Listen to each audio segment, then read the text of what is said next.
Press conference बुलाई, क्या मुद्दा है, क्या मामला? सबसे पहले आप सभी पत्रकार और छायाकार बंधुओं को नमस्कार। आज की हमारी जो इस प्रेस कॉन्फ्रेंस का सबसे एक ही मुद्दा है और मुद्दा है हरियाणा प्रदेश के कर्मचारियों की पुरानी पेंशन नीति को बहाल करवाना, जिसको लेकर आपने देखा होगा कि 2018 से लगातार हमारा आंदोलन इसके लिए जारी है।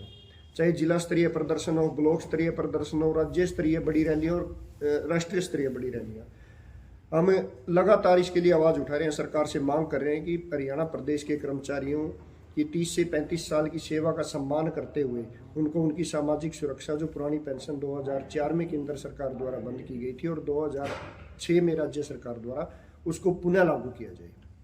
दूसरी बात, जो पुरानी पेंशन को ख़त्म करने के बाद जो नई पेंशन योजना, जिसको नेशनल पेंशन सिस्टम नाम दिया गया, वो लागू की गई, तो उसमें कर्मचारी कहीं भी केंद्र बिंदु नहीं था, कर्मचारियों की पेंशन कहीं भी केंद्र बिंदु नहीं थी।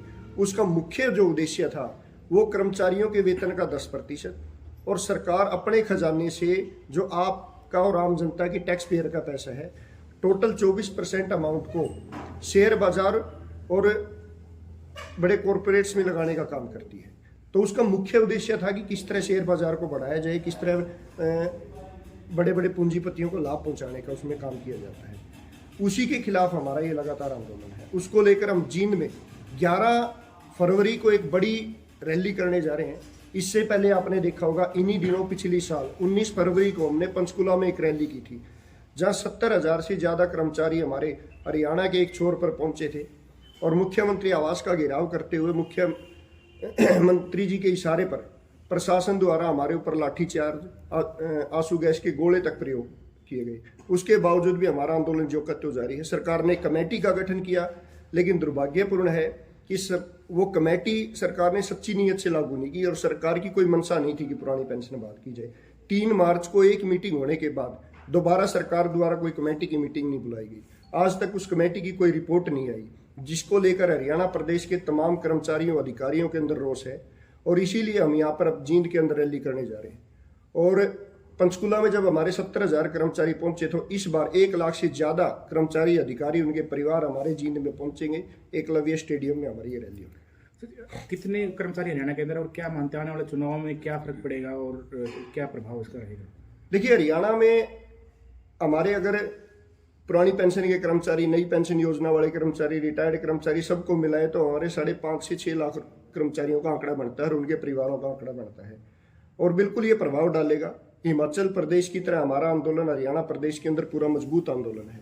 हरियाणा में हमारी ब्लॉक स्तरीय, जिला स्तरीय और राज्य स्तरीय कमेटी के साथ साथ 5200 गाँव के अंदर हमने अपने इंचार्ज बना रखे हैं, ताकि इस मुद्दे को हम जन जन तक पहुंचा सके। क्योंकि ये मुद्दा केवल कर्मचारियों का नहीं है, ये उस परिवार का है जो परिवार ये सोचता है कि कल उनका बच्चा पढ़ लिख कर सरकारी सेवा में आए।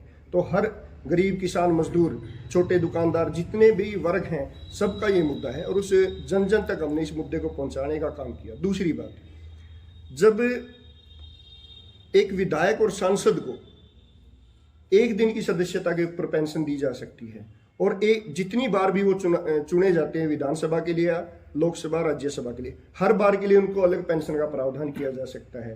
कर्मचारी को रिटायरमेंट के बाद पेंशन दी जाती है 60 साल की उम्र के बाद, और एक 26 साल का विधायक बन जाता है, उसको 31 साल की उम्र में पेंशन का प्रावधान कर दिया जाता है। तो इसलिए हमारी ये मांग है कि जो हमारे साथ सौतेला व्यवहार किया जा रहा है, जो हमारे साथ ये अन्याय किया जा रहा है और हमें बाजार आधारित पॉलिसी नीति में डाल दिया गया, उससे बाहर निकालकर पुरानी पेंशन यहाँ पे बहाल होनी चाहिए।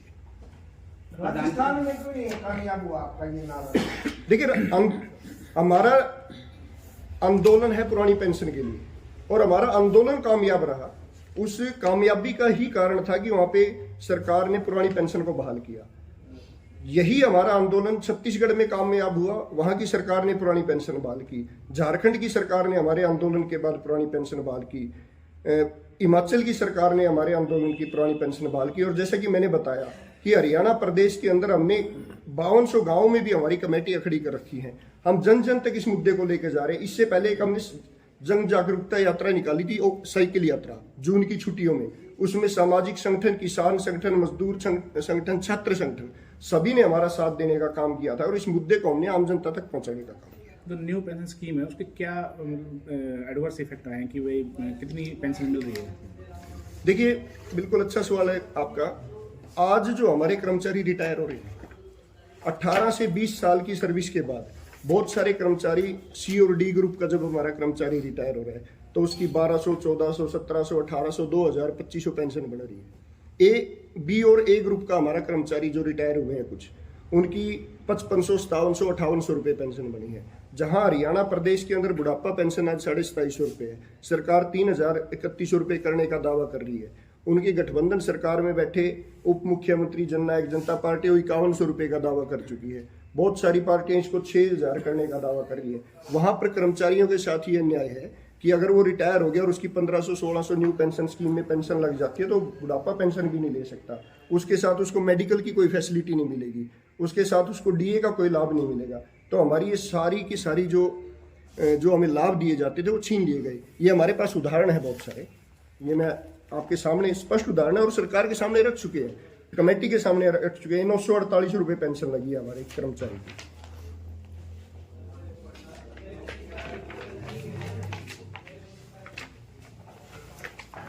ये 1677 रुपये पेंशन लगी है या तो इस तरह पेंशन लगाई जा रही है। तो इसके खिलाफ ये आंदोलन है और ये आंदोलन सरकार इसलिए नहीं इसको पूरा कर रही। कहीं ना कहीं ये मैंने जैसा कि बताया कि हमारा पूरा पैसा बाजार में निवेश किया जाता है। अब वो बाजार में छोटे दुकानदारों के पास तो निवेश नहीं होता, वो बड़े पूंजीपतियों के पास या शेयर मार्केट के जो बड़े मगरमच्छ है उनके पास निवेश किया जाता है। ये कहीं ना कहीं उनको लाभ पहुंचाकर बैकडोर से अपने लिए पार्टी फंड का इंतजाम करने के लिए काम किया जा रहा है और इसके अलावा कुछ नहीं। तो क्या अल्टीमेटम आप देंगे 11 तारीख को? क्या सरकार को चेतावनी है? देखिए, 11 फरवरी को हम बड़ा जनसैलाब यहाँ पर जींद के अंदर पहुंचे। वो सरकार को एक चेतावनी होगा। सरकार से हम विनती भी कर, सरकार इसको हमारी विनती समझे, हमारी चेतावनी समझे कि उसके बाद आंदोलन हमारा निरंतर जारी रहेगा, बड़ा फैसला लिया जाएगा। और जैसा कि आप पहले ही कह चुके हैं कि वोट फॉर ओपीएस की मुहिम वो जन जन तक हम लेकर जाएंगे।